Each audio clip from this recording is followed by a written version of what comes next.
बिस्मिल्लाहिर्रहमानिर्रहीम। Dear students, आज हम एनवायरनमेंटल केमिस्ट्री के हवाले से बात करेंगे। तो सबसे पहले जो फर्स्ट पॉइंट मैंने इसका बनाया है आसानी के लिए, आपके लिए पॉइंट्स बना दिए हैं ताकि आप आसानी से इसको याद कर सकें। It is the scientific study of chemical and biochemical phenomenons that occur in this planets.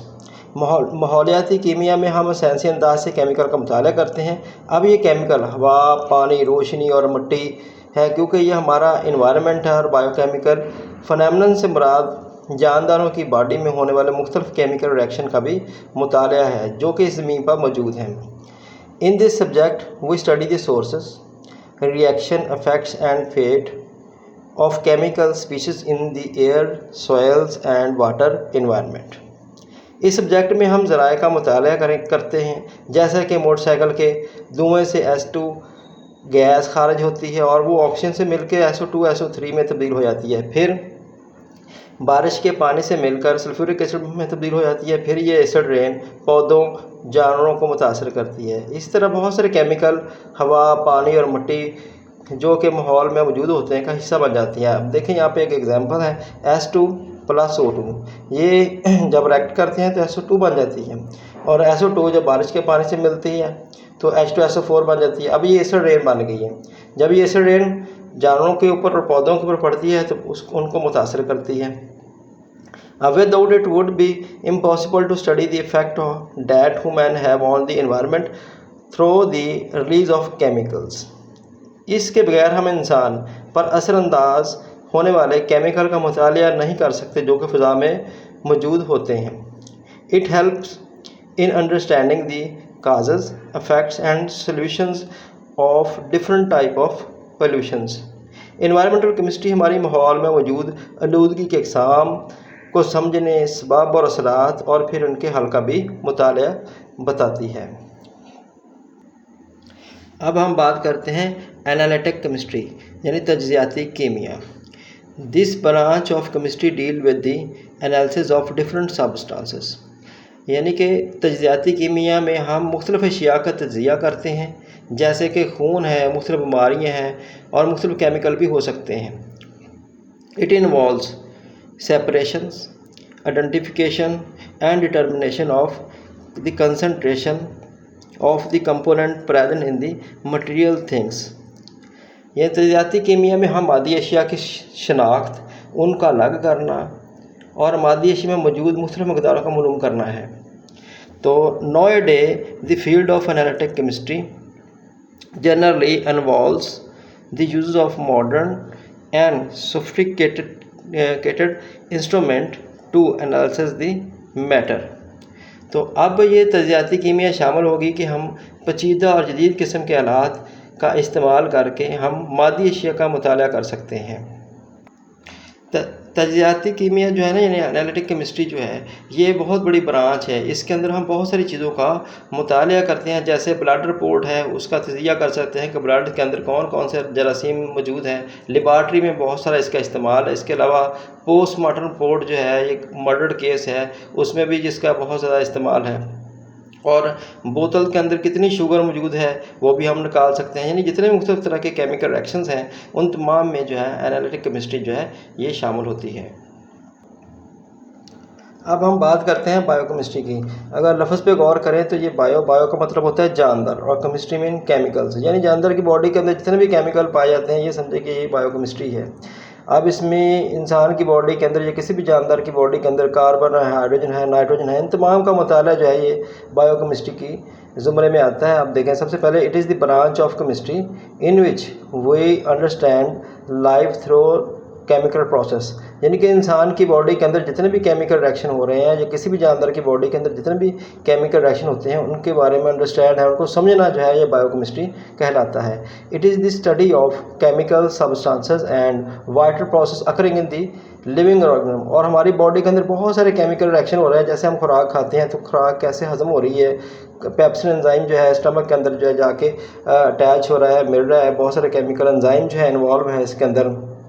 इस तरह बहुत सारे बायोकेमिकल रिएक्शन बॉडी की जो हमें महसूस नहीं हो रहे थे, लेकिन हमारी बॉडी के अंदर जो केमिकल रिएक्शन हो रहे होते हैं ये सारे के सारे बायोकेमिस्ट्री के अंदर आ जाते हैं। और जो है बायोकेमिस्ट्री प्रोवाइड बायोकेमिस्ट्री में प्रोवाइड करती है इनसाइट, वो मनाजर कह लें या जो केमिकल रिएक्शन कह लें, into the structure and function of molecules such as carbohydrates, protein, lipids and nucleic acid. हमारी बॉडी के अंदर जो मौजूद हैं उनकी स्ट्रक्चर के बारे में, फंक्शन के बारे में, तमाम के तमाम जितने भी केमिकल रिएक्शन हैं उनके बारे में हमें ये आगाह करती है। अब हम बात करते हैं न्यूक्लियर केमिस्ट्री की। तो nuclear chemistry is deal with the reactions take place in the nucleus of an atom. कि न्यूक्लियर केमिस्ट्री वो केमिस्ट्री की शाख है जिसमें हम एटम के न्यूक्लियस में मौजूद होने वाले मुख्तलिफ तरह के केमिकल रिएक्शन जो होते हैं उनका मुताला करते हैं। अब ये रिएक्शन मुख्तलिफ तरह के हो सकते हैं, जैसे एटॉमिक बम जो है ये भी इसी की बुनियाद के ऊपर बनता है। अगर मैं यहाँ पे कहूँ कि न्यूक्लियर फिशन और न्यूक्लियर फिशन दो तरह के रिएक्शन होते हैं। यहाँ पे देखें कि हमारे पास फर्ज किया ये एक एटम है, उसके अंदर ये प्रोटॉन है और एक जो है ये कुछ न्यूट्रॉन बनाए हुए हैं। तो जब इनका इसने न्यूक्लियस ने 1 से 2 होना होता है, यानी न्यूक्लियर फिशन रिएक्शन जो है ये देखें 1 से 2 हुए हैं, तो कुछ यानी कि हाफ की प्रोटॉन इधर आ जाएंगे, इस तरह हाफ न्यूट्रॉन इधर और इसी तरह कुछ प्रोटॉन इधर और इसी तरह ये न्यूट्रॉन आ जाएंगे। इस तरह ये मुख्तलिफ तरह के जो न्यूक्लियस हैं ये कंबाइंड होके एक न्यूक्लियस के अंदर भी आ सकते हैं। तो ये न्यूक्लियर फिशन और न्यूक्लियर फ्यूजन रिएक्शन जो है ये इस तरह वक़ूअ पज़ीर होते हैं। अब सेकंड जो है deal with the radio activity. ये रेडियो एक्टिविटी के अंदर इन्वॉल्व है। रेडियो एक्टिविटी क्या होते हैं? शुआएँ खारिज होना, ताबकारी कहते हैं इसको, कि शुआएँ कैसे खारिज होती हैं। Nuclear processes and transmission in the nuclei of atom, के न्यूक्लियस जो है ये कैसे इसके अंदर मुख्तलिफ तरह के तामलात होते हैं और कैसे ये अपनी शक्लें तब्दील करके एक नए एटम के अंदर जो है तब्दील होते रहते हैं। Nuclear chemistry has many application, इसकी बहुत सारी एप्लीकेशन है, यानी कि बहुत सारे इसके इस्तेमालात हैं। जैसा कि इसके एग्रीकल्चर या ज़राअत के अंदर बहुत इस्तेमाल है, मेडिसिन के अंदर इस्तेमाल है, इंडस्ट्री के अंदर इस्तेमाल है, एंड रिसर्च जो है इससे रिसर्च में भी हमें बहुत ज़्यादा मदद मिलती है। इसके अलावा इसकी और बहुत सी एप्लीकेशन है जिसके अंदर हम कहते हैं जी कैंसर की ट्रीटमेंट भी इससे कर सकते हैं, कि मुख्तलिफ तरह की बीमारियाँ जो हैं, मुख्तलिफ तरह के कैंसर जो हैं बॉडी के अंदर, उसकी ट्रीटमेंट के लिए भी इसका इस्तेमाल हो सकता है। इलेक्ट्रिसिटी, इससे हम बिजली भी पैदा कर सकते हैं। जितने भी वेल डेवलप कंट्रीज़ हैं उनमें न्यूक्लियर केमिस्ट्री के वजह से ही इलेक्ट्रिसिटी जो है ये पैदा की जा सकती है। फूड प्रिजर्वेशन, हम खुराक को महफूज कर सकते हैं, यानी कि खुराक के ऊपर वायरस बैक्टीरिया इस कदर होते हैं कि वो बाज़ मेडिसिन से भी जो है दूर नहीं होते, तो उसके लिए हम न्यूक्लियर केमिस्ट्री का इस्तेमाल करते हैं, यानी रेडियो एक्टिविटी का इस्तेमाल करके वो जरासीम को ख़त्म कर सकते हैं। इस तरह लिथोट्रॉपी में भी इसका बहुत ज़्यादा इस्तेमाल है। तो ये न्यूक्लियर केमिस्ट्री एक बहुत ही बड़ी शाख है जिसे कहते हैं कि इससे बहुत ही इंसान जो है ये फ़ायदा उठा रहा है। अब हम बात करते हैं जियो केमिस्ट्री की। जियो केमिस्ट्री से मुराद ये होते हैं कि जियो का मतलब था ज़मीन और केमिस्ट्री मीन केमिकल, यानी ये कहें कि ज़मीन के मुतल्लक जो है हम जो इल्म रखते हैं केमिस्ट्री के हवाले से, तो वो जियो केमिस्ट्री में आते हैं। मतलब बाद जगह पे हम कहते हैं यहाँ पे ऑयल निकल रहा है, निकल सकता है, और एक जगह ऐसी होती है ज़मीन के ऊपर वहाँ पे ऑयल नहीं। मुख्तलिफ इलाके जो होते हैं, एक जगह पे ऑयल निकल रहा है तो एक जगह पे वो ऑयल मौजूद ही नहीं होता। बाद जगह पे पानी की मकदार बहुत ज़्यादा ज़मीन में और बाद जगह पे बिल्कुल पानी नहीं है। तो इस तरह मुख्तलिफ जगहों पे जो मुख्तलिफ सोर्सेज होते हैं इनका मुताला करते हैं। बाद जगह पे मिनरल की कमी होती है और बाद में मिनरल बहुत ज़्यादा होते हैं। बाद ज़मीन जो है बहुत ज़्यादा फर्टिलाइज्ड होती हैं पौधों के लिए, और बाज़ जो है ये बहुत सिलिंटी टाइप होती है, वहाँ पे पौधे ग्रो ही नहीं कर सकते। तो इन तमाम का जो मुताला होता है वो जियो केमिस्ट्री में आता है। तो the study of chemical composition of earth, हम ज़मीन में मौजूद कंपोजिशन उनका मुताला करते हैं इसके अंदर, एंड सोर्सेज उसके ज़राए का मुताला कर लेते हैं, एंड मिनरल और ज़मीन के अंदर जो मौजूद मादनियात हैं इसका जियो केमिस्ट्री। इस तमाम की तहकीकात, सोर्सेज, कंपोजिशन का सभी का मुताला जो है ये जियो केमिस्ट्री कहलाता है।